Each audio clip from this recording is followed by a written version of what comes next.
And there are over 50 verses in the Quran that command us to take the Prophet ﷺ as an example.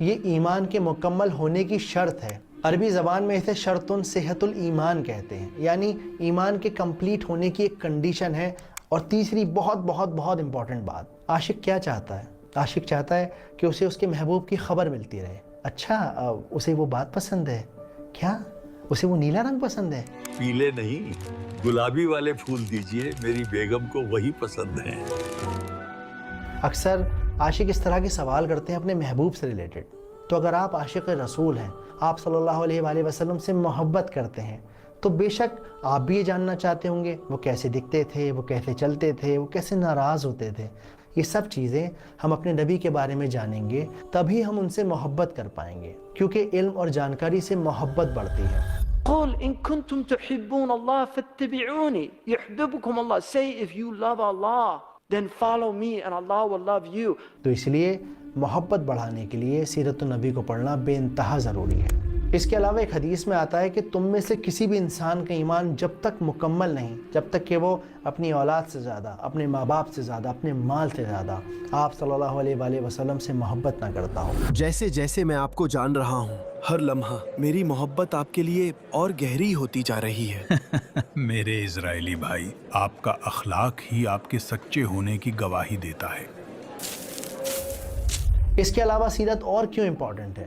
دیکھیے، بغیر سیرت النبی کو پڑھے آپ قرآن کو نہیں سمجھ سکتے، کیونکہ قرآن ایک نان لینئر بک ہے. ابھی کچھ بات ہو رہی ہے اور اچانک سے کچھ اور بات ہونے لگی.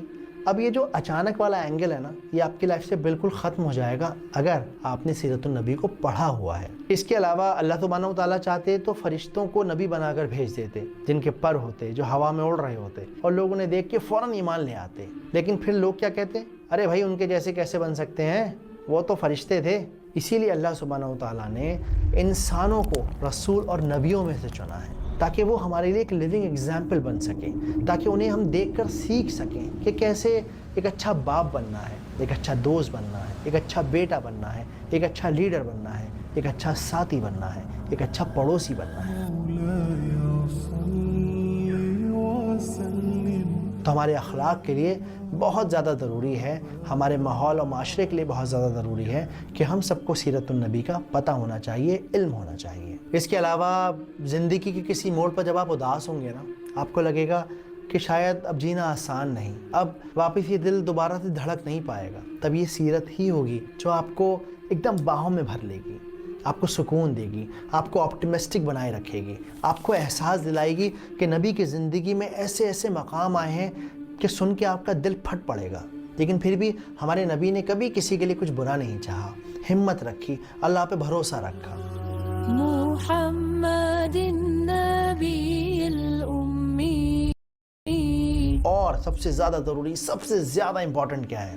آپ صلی اللہ علیہ وآلہ وسلم کی عظمت کو، ان کے آنر کو، ان کی ڈگنیٹی کو مینٹین کرنے کے لیے، ہمیشہ اونچا رکھنے کے لیے سیرت النبی پڑھنا بے انتہا ضروری ہے، تاکہ جب کوئی ان پر انگلی اٹھائے نا تو آپ کے پاس اس کا جواب موجود ہو. Why did the Prophet Muhammad sallallahu alaihi wasallam married Aisha at the age of 9? تو میرے خیال سے اب یہ بات ایک دم کلیئر ہو چکی ہے کہ ہمیں سیرت پڑھنی کیوں چاہیے. تو اب اس سے ایک اور سوال نکل کر آتا ہے کہ ایکچولی سیرت ہے کیا؟ واٹ از سیرہ؟ تو دیکھیے، سب سے پہلے یہ سمجھیے کہ سیرہ ایک اسٹریس فری سبجیکٹ ہے، کوئی ٹینشن نہیں ہے اس کے اندر. اس میں ہونے والے انسیڈنٹ کو، لوکیشنز کو، تاریخوں کو آپ کو یاد رکھنے کی ضرورت ہی نہیں ہے، کیونکہ سیرت النبی کا مقصد چیزوں کو یاد کرنا نہیں ہے، بلکہ اپنے اندر ایک بدلاؤ لے کر آنا ہے. آپ صلی اللہ علیہ وآلہ وسلم کے ساتھ اپنی محبت کو بڑھانا ہے. نبی کا پیغام مکہ سے، ہم آپ کے ساتھ ہجرت کریں گے. اب بات کرتے ہیں ٹیکنیکل آسپیکٹ پہ کہ بھئی سیرہ ہے کیا؟ تو سیرہ ایک عربی کا لفظ ہے جو سارہ کے لفظ سے آیا ہے، جس کا مطلب ہوتا ہے سفر کرنا. تو جب آپ کہتے ہیں سیرت النبی تو اس کا مطلب ہوتا ہے نبی کی زندگی کا سفر. اب چونکہ یہ ایک سفر ہے تو سفر میں بڑے پڑاؤ بھی آتے ہیں، کہیں رکنا بھی ہوتا ہے، کہیں چلنا بھی ہوتا ہے، کہیں ٹھہرنا بھی ہوتا ہے. تو اس سفر میں کون کون سے پڑاؤ ہیں؟ سب سے پہلا شمائل، یعنی کہ آپ کے اخلاق کیسے تھے، آپ دکھتے کیسے تھے، آپ چلتے کیسے تھے، آپ باتیں کیسے کرتے تھے، آپ کے غصہ ہونے کا انداز کیا تھا، آپ کے مسکرانے کا طریقہ کیا تھا. یہ سب باتیں، یہ سارے شمائل ہمیں سیرت النبی میں ملتے ہیں. اب اگلا پڑاؤ کیا ہے؟ مغازی، یعنی کہ بیٹلز. آپ صلی اللہ علیہ وسلم کی زندگی میں بہت ساری جنگیں ہوئیں, بہت ساری غزوہ ہوئیں. جن جنگوں میں, جن ایکسپیڈیشن میں وہ پرسنلی شامل تھے, تو ہم ان جنگوں کے بارے میں بھی پڑھیں گے جس سے اسلام کو پھیلانے میں آسانی ہوئی, فتح ملی.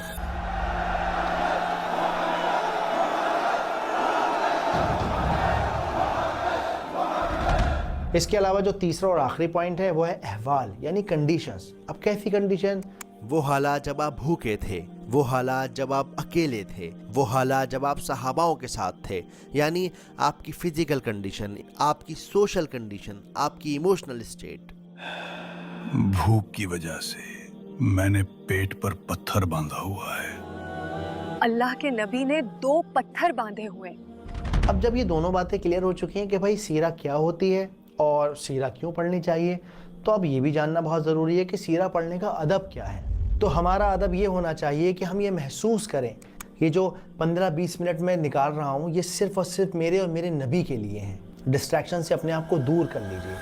اب 7 آسمانوں کے اوپر سے آنے والی اس غیبی مدد کی وجہ سے آپ صلی اللہ علیہ وسلم کا دل مطمئن ہو گیا.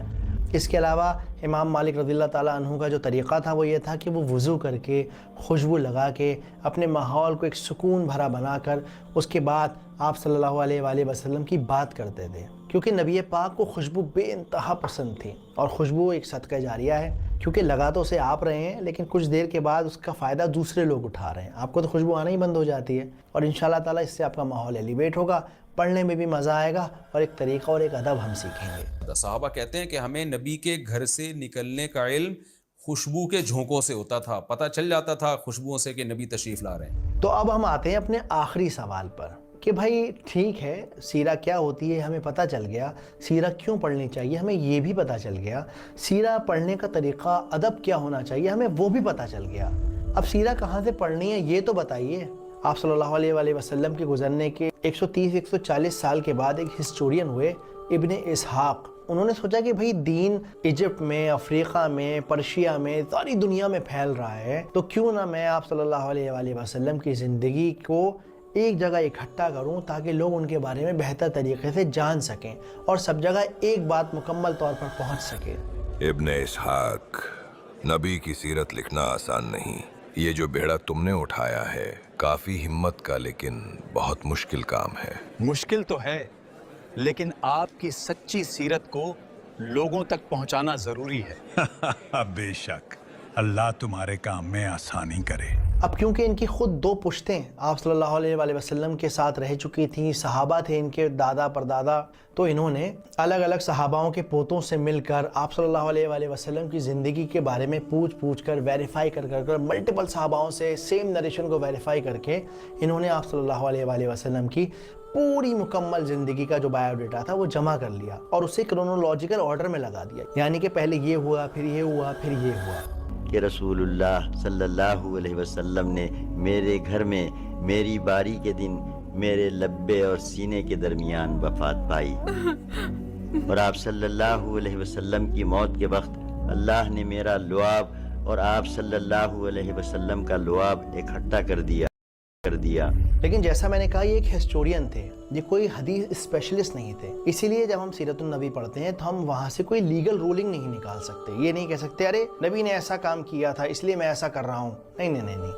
اس کے لیے فقہ ایک الگ کیٹیگری ہے, اس کے بارے میں الگ سے پڑھنا ہے. اس کو تو ہم صرف اخلاقیات کے طور پہ پڑھتے ہیں, اپنے دل کو نرم کرنے کے لیے پڑھتے ہیں, جیسا ہم پہلے بھی بات کر چکے ہیں. جوال یہ دیکھو یہ والی حدیث, اور اس پنے پر بھی ایک کمزور روایت ہے. ابن اسحاق کی تحقیق میں کچھ کمیاں ہیں. صحیح کہا, چلو مفتی صاحب کو خبر کرتے ہیں. پھر کچھ وقت گزرا اور ان کے ایک اسٹوڈنٹ ہوئے, ان کا نام تھا ابن ہشام. ابن ہشام نے محسوس کیا کہ میرے استاد نے بہت زیادہ لمبا کرونولوجیکل آرڈر بنا دیا ہے, تو انہوں نے کیا کیا, جو کمزور حدیثیں تھیں, کمزور روایت تھیں, انہیں الگ نکال دیا, اور پھر جا کر انہوں نے 3 والیوم کی ایک کتاب بنائی جس کو ہم سیرہ ابن ہشام کہتے ہیں. یہ کتاب فیکچولی اتنی زیادہ کریکٹ تھی کہ پوری دنیا کے مسلمانوں نے اسے ہاتھوں ہاتھ ایکسیپٹ کر لیا.